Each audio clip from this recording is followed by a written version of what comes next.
لنجزينهم أجرهم بأحسن ما كانوا يعملون আল্লাহ রাব্বুল আলামিন বলেন, যে ব্যক্তি নেক আমল করবে, চাই পুরুষ হোক বা নারী হোক, যদি ঈমানদার হয়, তাকে আমি দুনিয়াতে শান্তির জিন্দেগি দান করব। বলেন না সুবহানাল্লাহ। এবং পরকালে আমি তাদেরকে আমলের উত্তম প্রতিদান দান করব, তাদেরকে আমলের উত্তম প্রতিদান পুরস্কৃত করব। যদি ঈমানদার মুমিন, যদি পুরুষ এবং মহিলা ঈমানদার হয়, তাহলে আমি তাকে উত্তম আমলের প্রতিদান পুরস্কার দিব। উল্লেখিত আয়াতে আল্লাহ তাআলা পুরুষ ও মহিলা উভয়কে সমান মর্যাদার অধিকার বলে ঘোষণা দিয়েছেন।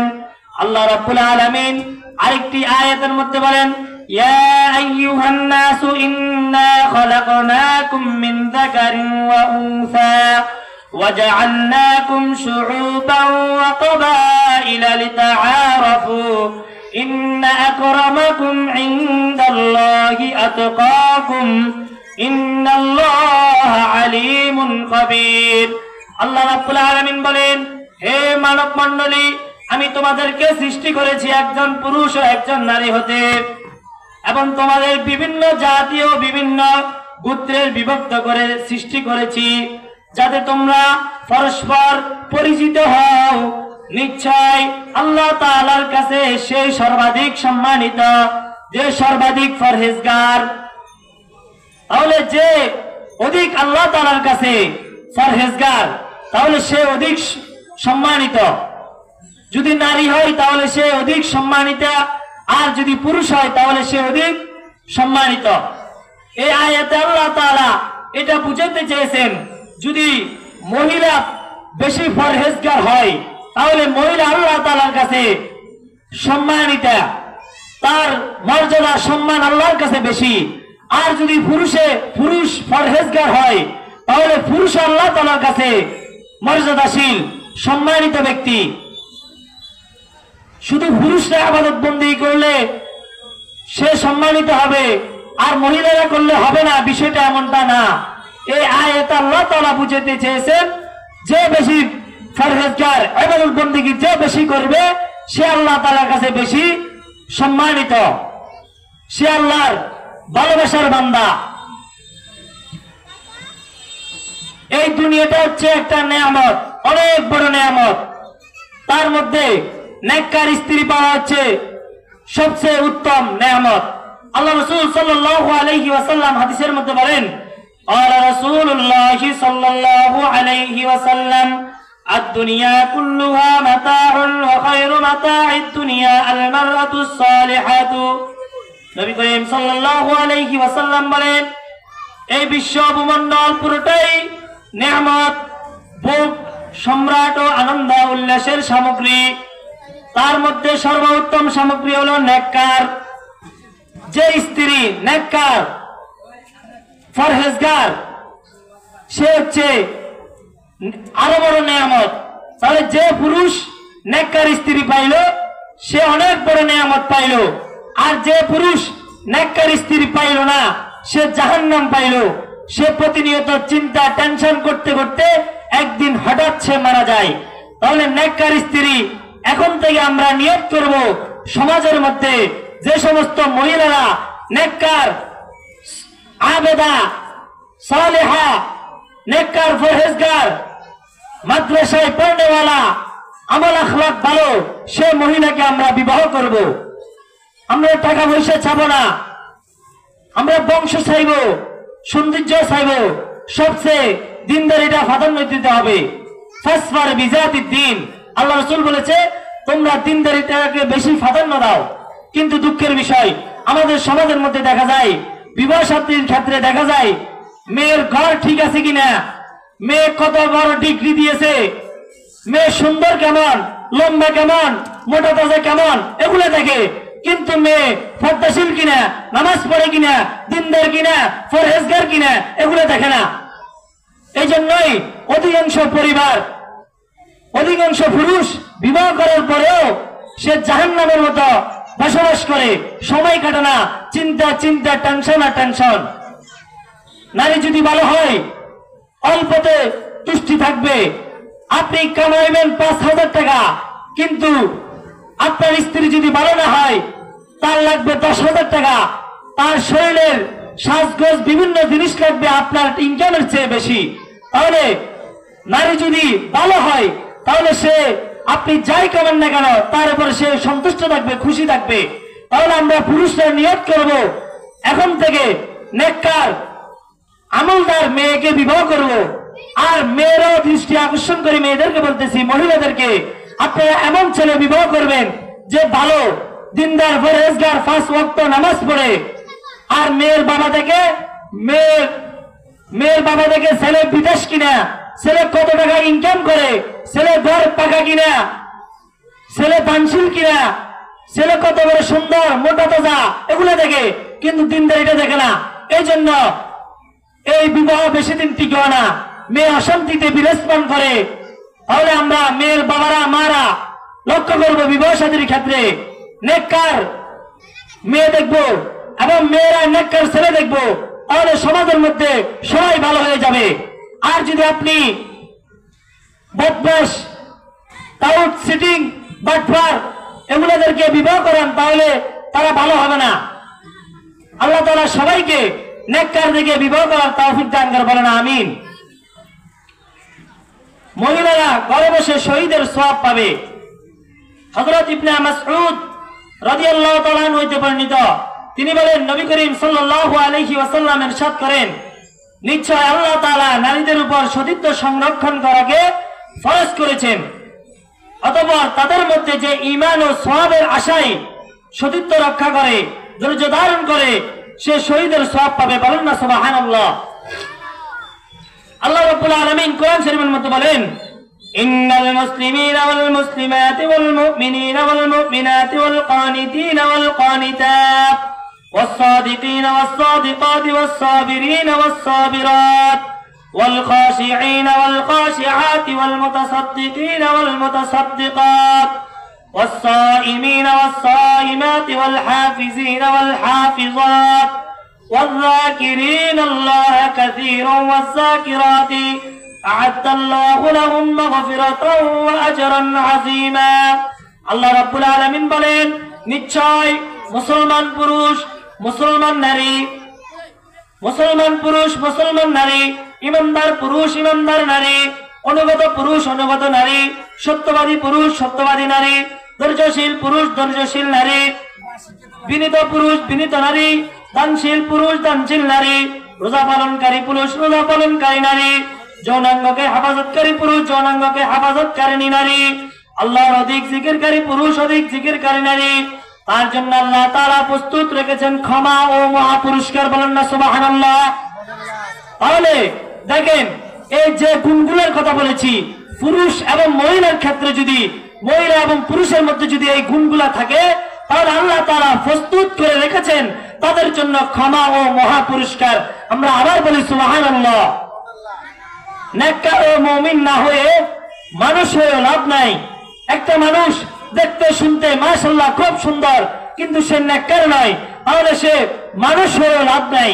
আল্লাহ রাব্বুল আলামিন বলেন, ওয়ালাকাদ যারানা লিজাহান্নামা কাসীরাম মিনাল জিন্নি ওয়াল ইনস লাহুম কুলুবুন লা ইয়াফকাহুনা বিহা ওয়ালাহুম আ'য়ুনুন লা ইউবসিরুনা বিহা ওয়ালাহুম আযানুন লা ইয়াসমাউনা বিহা উলাইকা কাল আনআমি বাল হুম আদাল ওয়া উলাইকা হুমুল গাফিলুন। আল্লাহ রাব্বুল আলামিন বলেন, আমি সৃষ্টি করেছি দোজখের জন্য বহু জিন ও মানুষ, আমি দোজখের জন্য বহু জিন ও মানুষ সৃষ্টি করেছি। আল্লাহ তাআলা বলেন, তাদের অন্তর রয়েছে, তার দ্বারা উপলব্ধি করতে পারে না, তাদের চোখ রয়েছে, তার দ্বারা তারা চোখে দেখে না, তাদের কান রয়েছে, তার দ্বারা তারা কানে শুনে না। তারা হচ্ছে চতুষ্পদ জানোয়ার চেয়ে নিকৃষ্ট, তারা হচ্ছে চতুষ্পদ জানোয়ার চেয়ে নিকৃষ্ট, তারা হচ্ছে গাফিল। তাহলে আল্লাহ তাআলা আমাকে আপনাকে শরীরের অঙ্গ প্রত্যঙ্গ সবকিছু দিয়েছে, তারপরে যদি আমরা কোরআন হাদিসের আলোচনা না শুনি, হক কোনটা, হক বেহক কোনটা, কোনটা হালাল কোনটা হারাম, আমরা যদি এগুলা না বুঝি, না শুনি, সবকিছু দেওয়ার পরেও, তাহলে আমরা মানুষ হয়ে লাভ নাই, আমরা হচ্ছে চতুষ্পদ জানোয়ার চেয়ে নিকৃষ্ট। আল্লাহ তাআলা বলেছে, এটা আমার কথা না, কোন মুফতি মুহাদ্দিসের কথা না। তাহলে আমরা এই বিষয়ে লক্ষ্য করব, আল্লাহ যা আমাকে কান দিয়েছে, চোখ দিয়েছে, শরীরের অঙ্গ প্রত্যঙ্গ সবকিছু দিয়েছে, আমরা এগুলা ঠিকভাবে ব্যবহার করতে হবে। মুখ দ্বারা গীবত, শেখায়ত, নিন্দা, জুলুম এগুলো করা যাবে না। মুখ দ্বারা হারাম খাওয়া যাবে না, সুদ খাইতে পারবে না, ঘুষ খাইতে পারবে না, সকলখানি করতে পারবে না, সিটিংবাজি বাটফারি করা যাবে না। কারণ এই মুখ দিয়েছে আল্লাহ, এই মুখ দিয়েছে ইবাদত বন্দী করার জন্য। আল্লাহ তাআলা কোরআন শরীফের মধ্যে বলেন, আমি মানুষ এবং জিনকে সৃষ্টি করেছি শুধুমাত্র আমার ইবাদত বন্দী করার জন্য।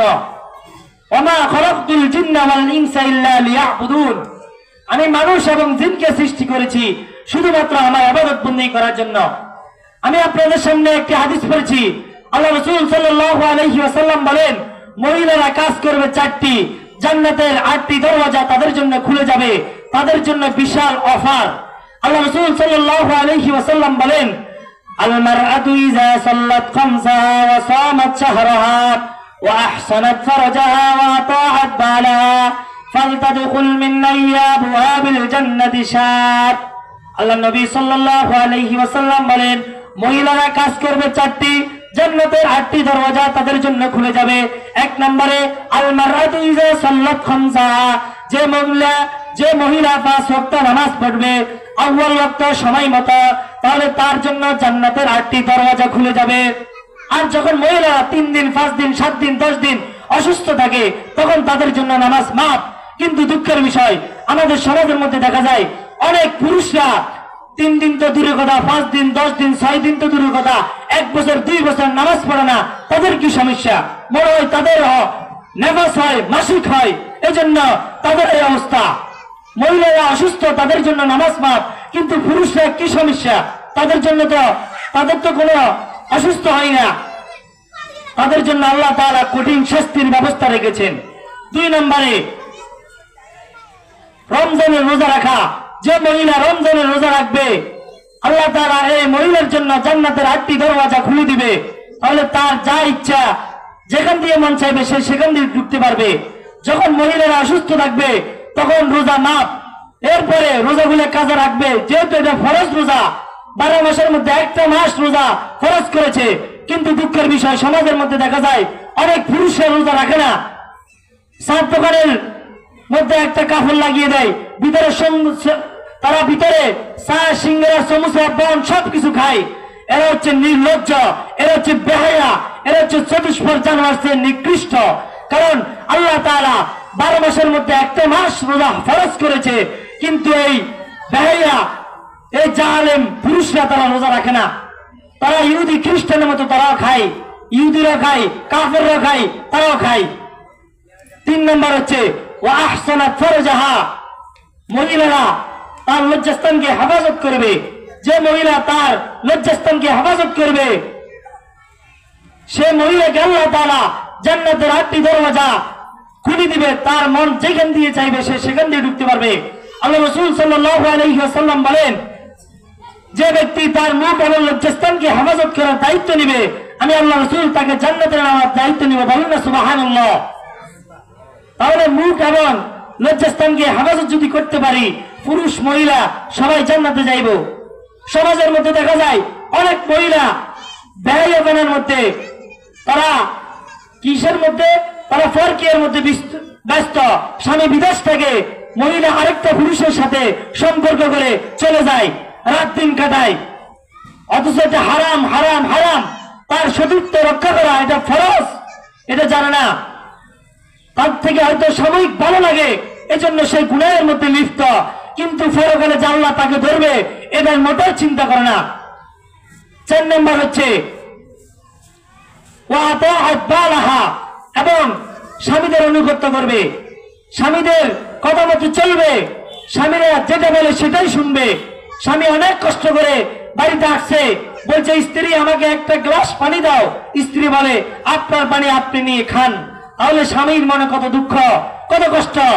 আপনি মহিলা যদি স্বামীর কথা মানেন, স্বামীর কথা শুনেন, তাহলে আল্লাহ তাআলা খুশি হয়ে যাবে। আর যদি আপনি স্বামীকে কষ্ট দেন, আপনি যদি স্বামীর খুশি চান না, তাহলে আপনি ইবাদত বন্দী করলে হবে না। আপনি আল্লাহরও খুশি চাইতে হবে, স্বামীরও খুশি চাইতে হবে, তারপর আপনি জান্নাত পাইবেন। জান্নাত এত সোজা না। তাহলে মা বোনরা এটা লক্ষ্য করবো, এই হাদিস পথে আমরা আমল করব, আর পর্দার সাথে আমরা দেখে চলবো। আমাদের সমাজের মধ্যে দেখা যায় মহিলারা এত টাইট ফিট ভাবে চলাফেরা করে, যার কারণে শত শত পুরুষ তার দিকে তাকায়। আল্লাহ রাসূল সাল্লাল্লাহু আলাইহি ওয়াসাল্লাম বক্তব্যে মাসআলা বুঝানোর জন্য আলী রাদিয়াল্লাহু তাআলা আনহু বলছে, قال رسول الله صلى الله عليه وسلم يا علي لا تتبع النظرة فإن لك الأولى وليس لك الآخر। আল্লাহ রাসূল সাল্লাল্লাহু আলাইহি সাল্লাম আলী রাদিয়াল্লাহু তাআলা আনহু বলতেছে, হে আলী, একবার দৃষ্টি পড়ার সাথে সাথে দ্বিতীয়বার দৃষ্টি তাকাও না, দ্বিতীয়বার দৃষ্টি দিও না। যদি তুমি দ্বিতীয়বার দৃষ্টি দাও, তাকাও বেগানা মহিলার দিকে, তাহলে তোমাকে পাকড়াও করা হবে, ধরা হবে। কিন্তু আমাদের সমাজের মধ্যে দেখা যায় একজন মহিলা যখন রাস্তা দিয়ে যায়, পুরুষরা এমন ভাবে তাকিয়ে থাকে মনে হয় যেন শহীদ হয়ে যাবে। আপনার ঘরে তো মা বোন আছে, তাহলে আপনি কেন অন্য মহিলার দিকে এইভাবে খারাপ নজরে তাকাইবেন? এটা জায়েজ নাই। তো যে কথাগুলো বলেছি, আল্লাহ তাআলা আমাদের সবাইকে পুরুষ মহিলা আমল করার তৌফিক দান করুক। আমিন। ওয়া আখির দাওয়ানা আলহামদুলিল্লাহি রাব্বিল আলামিন।